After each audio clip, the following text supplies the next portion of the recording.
Hey guys, welcome to the Real Critic Roundtable. As you can see, it's just me, myself, and I. But my guests this week are working on all kinds of things, and every week when we have them on, they are doing some really good and interesting stuff.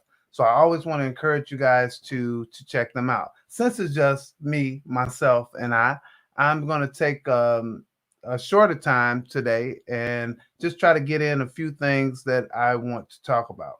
Most times when you guys visit, the first thing that you come in for is you come in to talk about movies.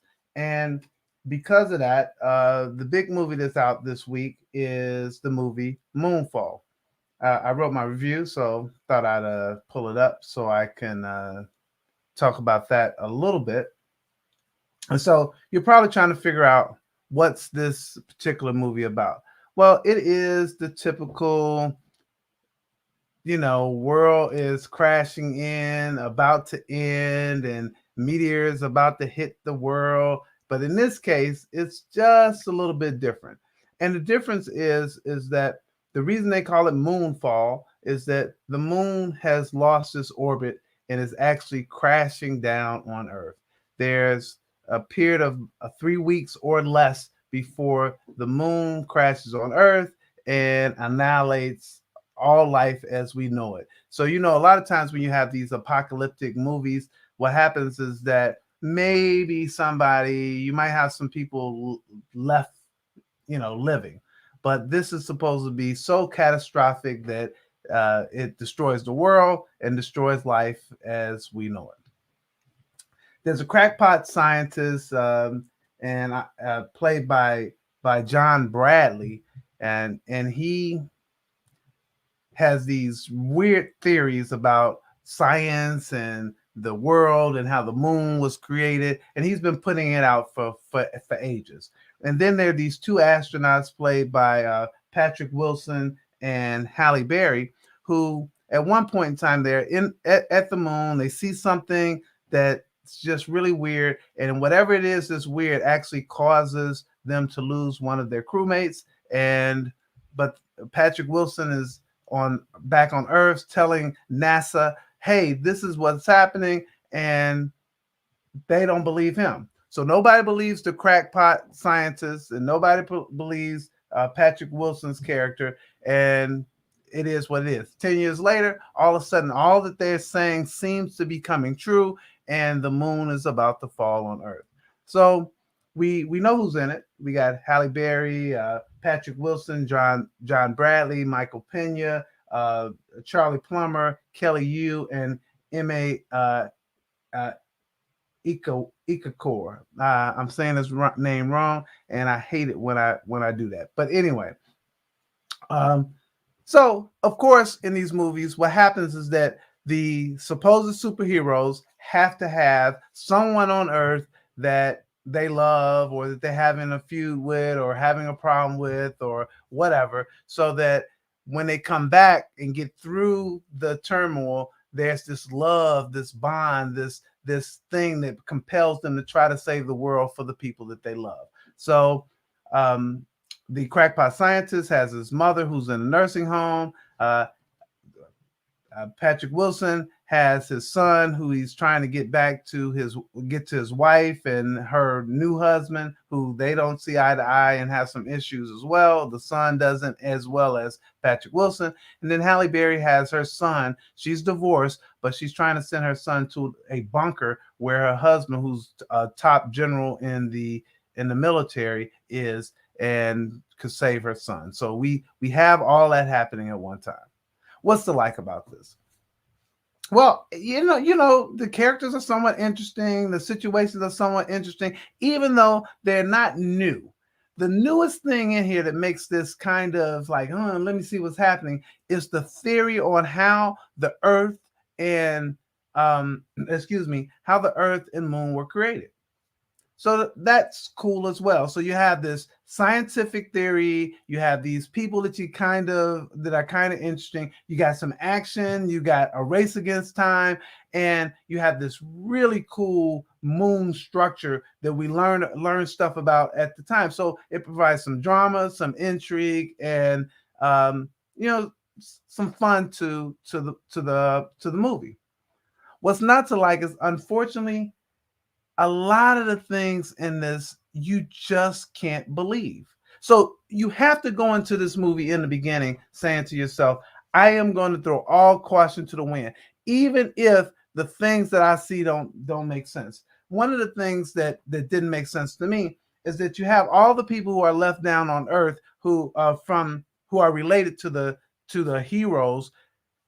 They go through some harrowing stuff, but of course they're able to dodge pieces, fragments of the moon, and explosions and tsunamis and all that other type of stuff. And you're like, yeah, right. How are they, out of all the people, able to do that? But anyway, so that's one of those things. The other thing is this whole theory about the how math, how science is a little bit different. You They had something there where that you could actually believe, but not enough where they, I don't know, helped you to really believe it. So it's so much stuff in the film that makes you kind of like, yeah, I don't know if that's really true. And then finally, not finally, but at the last 20 minutes for me, there was so much stuff that was so telegraphed that you knew. It was almost like you were saying, I've seen this before. I know this is going to happen. So I'm not saying that this is a movie not worth seeing. I'm just saying that this is not one of those that you might want to run to and check out in the theaters. I personally would wait to see this one on a streaming service or on DVD. It reminds you a little bit of the movies like Armageddon, uh, Deep Impact, some of those types of movies. But in its attempt to be unique, to me, it came out being very, very average. This is a matinee movie at best. I'm sorry, you guys. I'm not saying the acting's not that good. It's just that the story and the writing, it just is not as compelling. It's okay. It's okay. I mean, I think that if you watch it at the matinee with a couple of friends, you walk away and you probably won't feel cheated. It's kind of benign, but you might actually walk away and say, "Ah, man, I'm not really too happy that I spent all my money to see it." So I recommend this one at home, and that's my thought about that movie. Man, see how quick that was? Anyway, that's Moonfall. There's a couple other things that I just want to mention before I get out of here. And one of those things is that this is my first year of being approved or accredited to go to South by Southwest, and I am totally looking forward to doing so. They have released the slate of films that they're going to have out, and I am not. Well, let me tell you, the films are seem extremely interesting. They they mentioned, we just got to talking about a space movie. They mentioned a movie called Apollo 10. It's a space age childhood. Well, it's Apollo 10 and a half, excuse me, a space age childhood. And it's something worth checking out. It's a coming of age story set in the suburbs of Houston, Texas. I'm interested in that.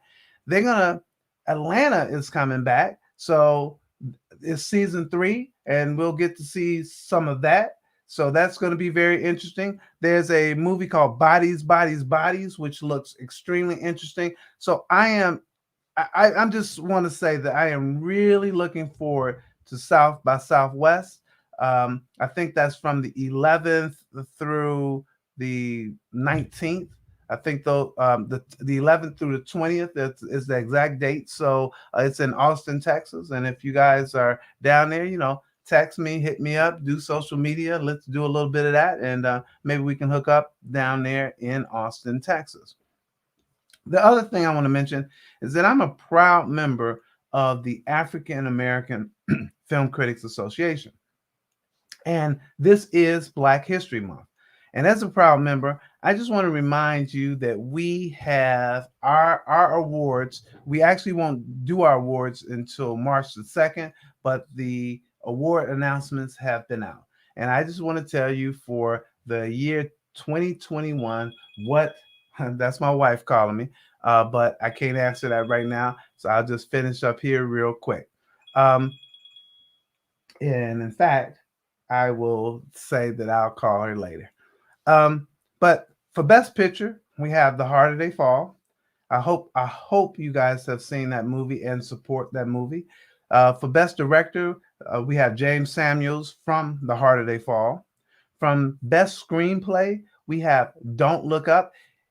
If you haven't seen this, and so I just got through talking about the movie Moonfall. Moonfall to me took itself very, very seriously, and Don't Look Up didn't. But it's a commentary on society, and I think it's a very, very interesting one at that. So I would really recommend that you check out the movie Don't Look Up. For Best Actor, we gave it to Will Smith for King Richard. Thought he did a phenomenal job in that movie and thought that the movie was fantastic. For a Best Actress, Jennifer Hudson for Respect. Best Supporting Actor is Corey Hawkins in The Tragedy of Macbeth. I want to make a point here about The Tragedy of Macbeth. If you like Shakespeare, this is definitely the movie for you. It has Frances McDermott and Denzel Washington. So these are obviously Academy Award, Oscar-winning actors. But what they also did in this film is that they had a lot of melanin. And so I'm really glad that they had people like Corey Hawkins and others in this film. For Best Supporting Actress was Ingenue Ellis for King Richard. Obviously, Will Smith couldn't have done the phenomenal job he did without the person on the other side that pushed him, and we felt that Miss Ellis did that and did a fantastic job. And for breakout actor, we gave it to Sanaya Sidney, also from King Richard. She was fantastic. Best ensemble was The Harder They Fall. Emerging director was Ronaldo Marcus Green for King Richard. Best music. If anything, guys, if anything, get the soundtrack for The Harder They Fall. It is banging for sure. So check that one out. And then Best Independent Feature, Who We Are.